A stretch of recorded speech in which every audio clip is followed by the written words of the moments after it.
నమస్కారం. ఎప్పుడూ రద్దీగా ఉండే సముద్ర మార్గాల గురించి ఎప్పుడైనా ఆలోచించారా?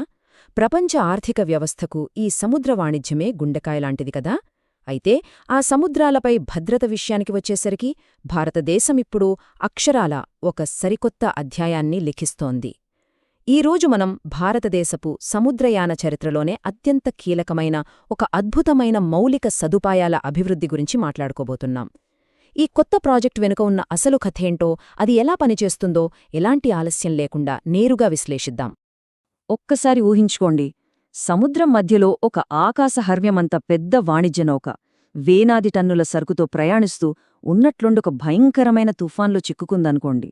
లేదా ఆ నౌకలో ఏదైనా భారీ ఇంజిన్ ఫెయిల్యూర్ జరిగిందనుకోండి. అసలప్పుడు ఆ నౌక ఎక్కడికి వెళుతుంది? వారికి వెంటనే సహాయం ఎవరందిస్తారో? ఇది కేవలం ఆ నౌకలోని సిబ్బంది ప్రాణాలకు సంబంధించిన విషయం మాత్రమే కాదు. ఆ నౌకలోని లక్షలాది లీటర్ల ఇంధనంగాని రసాయనాలుగాని సముద్రంలో లీకైతే జరిగే పర్యావరణ వినాశనం గురించి మనం ఖచ్చితంగా ఆలోచించాలి. ఇంతటి భారీ లాజిస్టికల్ మరియు పర్యావరణ ముప్పు పొంచి ఉన్నప్పుడు ఒక సేఫ్ షెల్టర్, అంటే ఒక సురక్షితమైన ఆశ్రయం ఉండటం ఎంత అవసరమో ఇక్కడ మనకు స్పష్టంగా అర్థమవుతుంది. సో ఈరోజు మన అజెండా చాలా సింపుల్. మొదటగా అసలు ఈ పోర్ట్ ఆఫ్ రెఫ్యూజ్ అంటే ఏమిటో చూద్దాం. ఆ తర్వాత ఏపీఎస్జీ వారు నిర్మిస్తున్న మౌలిక సదుపాయాలు, ఒక చిన్న క్విజ్, మరియు చివరగా సముద్ర భద్రత యొక్క భవిష్యత్తు గురించి చర్చిద్దాం. మొదటి విభాగం పోర్ట్ ఆఫ్ రెఫ్యూజ్ అంటే ఏంటి, దాని అంతర్జాతీయ ఫ్రేమ్వర్క్ గురించి తెలుసుకుందాం. సరే, అసలు విషయానికి వద్దాం. ఇంటర్నేషనల్ మ్యారిటైమ్ ఆర్గనైజేషన్ అంటే ఐఎంఓ ప్రకారం ఈ పోర్ట్ ఆఫ్ రెఫ్యూజ్ లేదా పిఓఆర్ అనేది కేవలం సరుకులు ఎక్కించే, దించే ఒక సాధారణ పోర్ట్ కాదు. ఇది అచ్చంగా ఆపదలో ఉన్న నౌకలకు ఆశ్రయమివ్వడానికే డిజైన్ చేసిన ఒక స్పెషల్ ప్లేస్ అన్నమాట. దీనికి 3 మెయిన్ టార్గెట్స్ ఉన్నాయి. 1. ప్రమాదంలో ఉన్న ఓడ పరిస్థితిని మరింత దిగజారకుండా స్టేబుల్ చేయడం. 2. సిబ్బంది ప్రాణాలను కాపాడటం. 3. అండ్ మోస్ట్ ఇంపార్టెంట్, మన సముద్ర పర్యావరణానికి ఎలాంటి డ్యామేజ్ జరగకుండా చూడ్డం. ఇది లిటరలీ ఒక గ్లోబల్ స్టాండర్డ్ ఎమర్జెన్సీ రెస్పాన్స్. రెండవ విభాగం ఈ గ్లోబల్ కాన్సెప్ట్ను భారత తీరంలో ఏపీఎస్సీజీఎస్ ఎలా అమలు చేస్తోందో ఇప్పుడు చూద్దాం. ఇక్కడ మనం గమనిస్తే ఈ అఫీషియల్ డాక్యుమెంట్ మనకు అసలు పిక్చర్ని చాలా క్లియర్గా చూపిస్తోంది.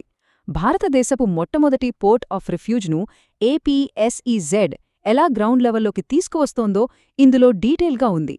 ఈరోజు మనం విశ్లేషించబోయే కీ పాయింట్స్ అన్నీ ఇక్కడనుంచే వచ్చాయి. ఈ ప్రాజెక్ట్ యొక్క పూర్తి రూపురేఖలను దీని ద్వారానే మనం అర్థం చేసుకోబోతున్నాం.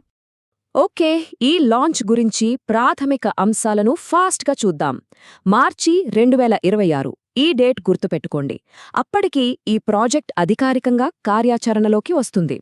దీన్ని టేకప్ చేసింది Adani ports and special economic zone limited, షార్ట్కట్లో ఏపీఎస్ఈజెడ్. ఇది మన దేశంకున్న ఏకంగా 11,000 కిలోమీటర్ల సుదీర్ఘ తీర ప్రాంతానికి ఒక భారీ భద్రతా కవచంలా మారబోతోంది. దీని అల్టిమేట్ గోల్ ఏంటంటే సముద్ర భద్రతను పటిష్టం చేయడం, ఎమర్జెన్సీ టైంలో పర్ఫెక్ట్ రెస్పాన్స్ ఇవ్వడం, మరియు మన సముద్ర పర్యావరణాన్ని కంటికి రెప్పలా కాపాడుకోవడం.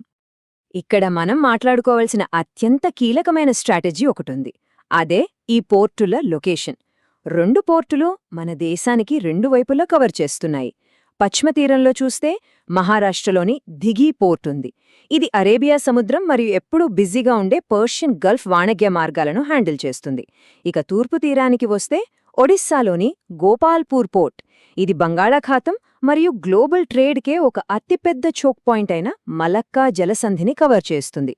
తూర్పు పశ్చిమ తీరాలను బ్యాలెన్స్ చేస్తూ పోర్టులను ఎంపిక చేయడం నిజంగా ఒక మాస్టర్ ప్లాన్. ఇప్పుడు ఈ టెక్నికల్ పదాలను కాస్త సింపుల్గా డీకోడ్ చేద్దాం.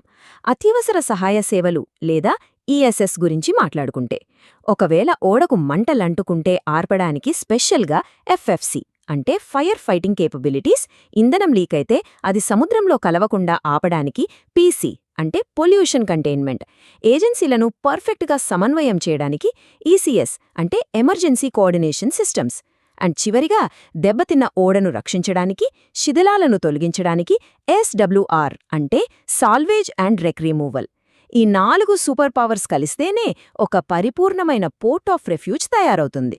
అయితే ఇంత కాంప్లెక్స్ అయిన సేవలను రన్ చేయడం కేవలం ఒక సంస్థ వల్ల అయ్యే పని కాదు కదా, దానికి ఇంటర్నేషనల్ ఎక్స్పర్ట్స్ కావాలి. అందుకే నెదర్లాండ్స్కు చెందిన వరల్డ్ ఫేమస్ స్మిట్ సాల్వేజ్తో పాటు మన స్థానికంగా గుజరాత్కు చెందిన మర్క్ వాళ్ళు ఇందులో పార్ట్నర్స్గా ఉన్నారు. సో ఈ గ్లోబల్ నాలెడ్జ్కి మన లోకల్ ఎక్స్పీరియన్స్ తోడవడం ద్వారా ఈ సిస్టమ్ మరింత స్ట్రాంగ్ అవుతుంది. 3వ విభాగం మీ నైపుణ్యాన్ని పరీక్షించుకోండి. లెట్స్ సీ, ఇప్పుడిదాకా మనం చూసిన ఈ ఎగ్జామ్ హింట్స్లో మీకు ఎన్ని గుర్తుంచుకున్నారో ఒకసారి టెస్ట్ చేసుకుందాం. ఇది మనం మొదటి ప్రశ్న.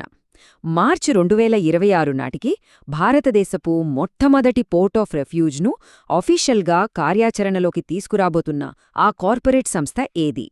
సమాధానం ఆలోచించండి. ఎగ్జాక్ట్లీ! సమాధానం Adani ports and special economic zone limited, అనగా APSEZ. ఈ అద్భుతమైన మెగా ప్రాజెక్ట్ వెనుక ఉన్నది వీళ్లే. మన రెండవ ప్రశ్న. తూర్పు తీరంలో ఉన్న గోపాల్పూర్ పోర్ట్ ఏ నిర్దిష్ట సముద్ర మార్గాలకు కవరేజ్ ఇస్తుంది? ఆ మ్యాప్ని ఒకసారి మైండ్లోకి తెచ్చుకోండి. పర్ఫెక్ట్! సమాధానం బంగాళాఖాతం మరియు మలక్కా జలసంధి మార్గాలు. ఈ మార్గాలు ప్రపంచ వాణిజ్యానికి ఎంత కీలకమో ప్రత్యేకంగా చెప్పక్కర్లేదు. ఇప్పుడు వీటికి అదనపు భద్రత దొరుకుతోంది. ఇది చివరి ప్రశ్న. సముద్రయాన రంగంలో ఈ షార్ట్కట్స్ చాలా ముఖ్యం కదా. అత్యవసర సహాయ సేవల జాబితాలో SWR అని మనం చూశాము. దీని ఫుల్ ఫామ్ ఏంటి? కరెక్ట్. సమాధానం సాల్వేజ్ అండ్ రెక్ రిమూవల్. అంటే డ్యామేజ్ అయిన నౌకలను సేఫ్గా తీసుకురావడం మరియు ఆ శిథిలాలను క్లియర్ చేయడం. ఈ సిస్టమ్ ఎలా పనిచేస్తుందో తెలుసుకోవడానికి ఈ పదజాలం చాలా అవసరం. 4వ విభాగం ముగింపుకి వచ్చేశాం. సముద్ర భద్రత యొక్క భవిష్యత్తు మరియు దీని దీర్ఘకాలిక ప్రభావాలు ఎలా ఉండబోతున్నాయో చూద్దాం. ఇప్పుడు అసలిక్కడ మనం గమనించాల్సిన మోస్ట్ ఇంట్రెస్టింగ్ పాయింట్ ఏంటంటే, స్థానికంగా మనం చేసుకునే మౌలిక సదుపాయాల అభివృద్ధి గ్లోబల్ పర్యావరణాన్ని ఎంతలా కాపాడుతోందో మనకర్థమవుతోంది. భారతదేశంలో మొట్టమొదటిసారిగా ఆపదలో ఉన్న నౌకలకు ఇంతటి అపూర్వమైన స్ట్రక్చర్డ్ సపోర్ట్ లభిస్తోంది. 11,000 కిలోమీటర్ల సుదీర్ఘ తీరప్రాంతం వెంబడి ఎమర్జెన్సీ ఇన్ఫ్రాస్ట్రక్చర్ బలోపేతం కావడం చిన్న విషయం కాదు.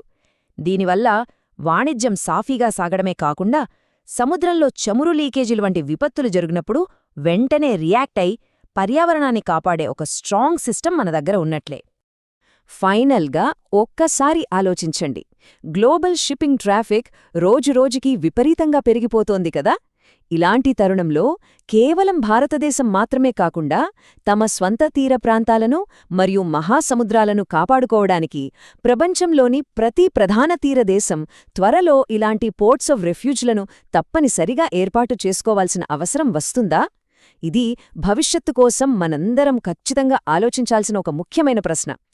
ఈ ఎక్స్ప్లెయినర్ మీకు ఈ ప్రాజెక్టుపై ఒక క్లియర్ పిక్చర్ ఇచ్చిందని అనుకుంటున్నాను. ఎల్లప్పుడూ ఆసక్తిగా కొత్త విషయాలు నేర్చుకుంటూనే ఉందాం.